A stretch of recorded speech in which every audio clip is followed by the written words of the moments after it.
RCC ঠাকুর অনুকূল চন্দ্র প্রণাম জানাই গুরু পরিবারের সকলকে।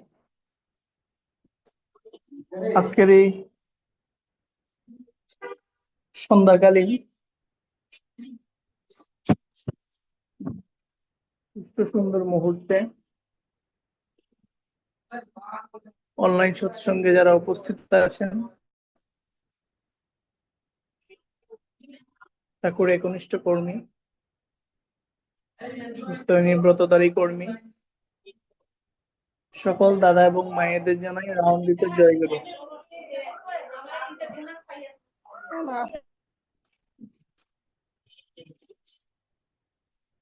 আলোচনার শুরুতে আমি বলতে চাচ্ছি, আজকে অনলাইন সৎসঙ্গে যারা ঠাকুর চরণাস্থিত সঙ্গীত নিবেদন করেছেন, ঠাকুরের ছড়া বলেছেন, ঠাকুরকে নিয়ে আলোচনা করেছেন, প্রত্যেকের উপস্থিতি ছিল অসাধারণ এবং চমৎকার। আমি প্রার্থনা করব ঠাকুরের কাছে ওনাদের মঙ্গল হোক এবং প্রতি সপ্তাহে যেন আমরা নতুন ভাবে জানতে পারি, পরমপিতাকে মাথায় নিয়ে যেন সামনের দিকে এগিয়ে যেতে পারি, সেই প্রার্থনায় রাখবো। আজকে আলোচনার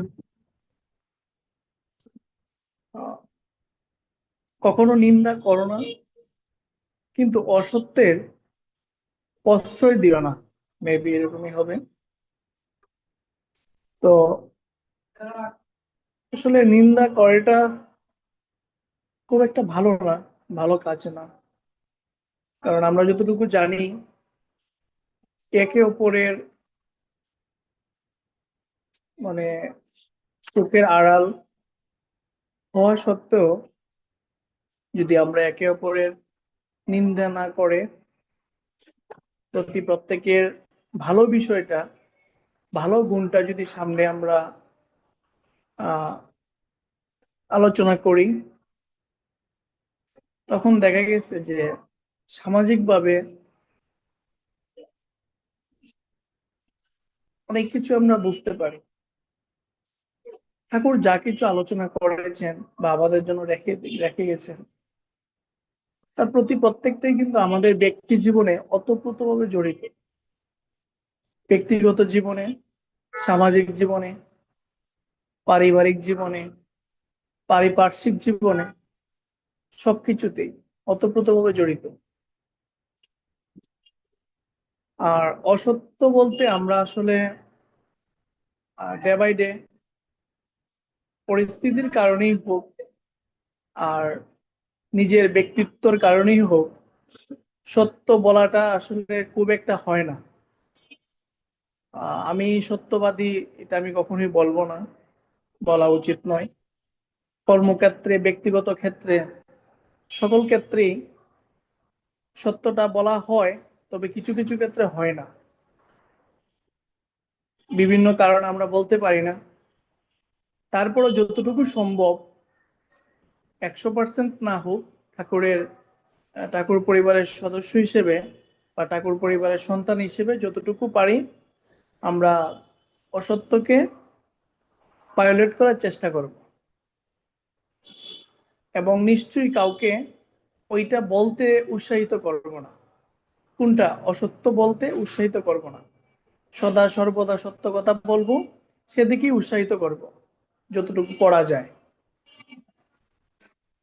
আজকে আলোচনাটা খুব চমৎকার, কিন্তু বিষয়বস্তুর ওপর জীবনকে প্রভাবিত করা খুবই কঠিন। কারণ আমরা কখনো নিন্দা করব না এবং অসত্যের প্রশ্রয় দিব না, যতটুকু সম্ভব সর্বদা চেষ্টা করব। আমি আর আলোচনা দীর্ঘায়িত করব না, কারণ বলার চেয়ে করতে পারি, এটাই আমি সবচেয়ে বেশি গুরুত্ব দিই।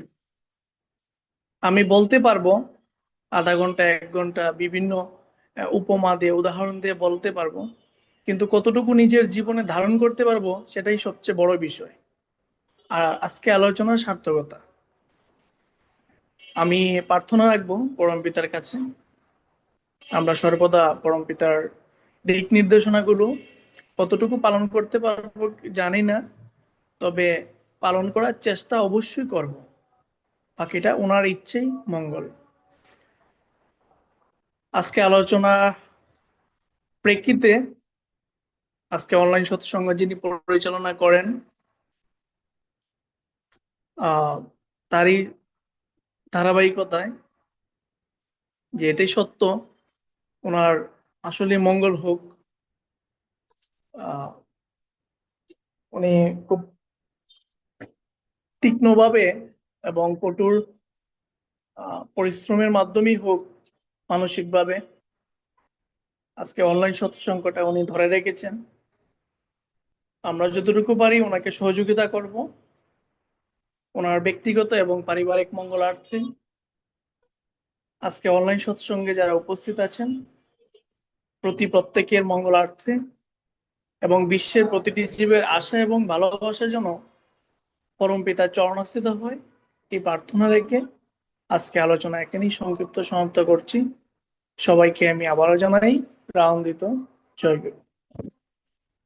জয় গুরু। জয়গুরু। আমাদের শুভরায় দাদা, অত্যন্ত ভালো লাগছে দাদা কথাগুলো, মনোযোগ দিয়ে শুনছিলাম। ঠাকুর দাদার মঙ্গল করুন। আমরা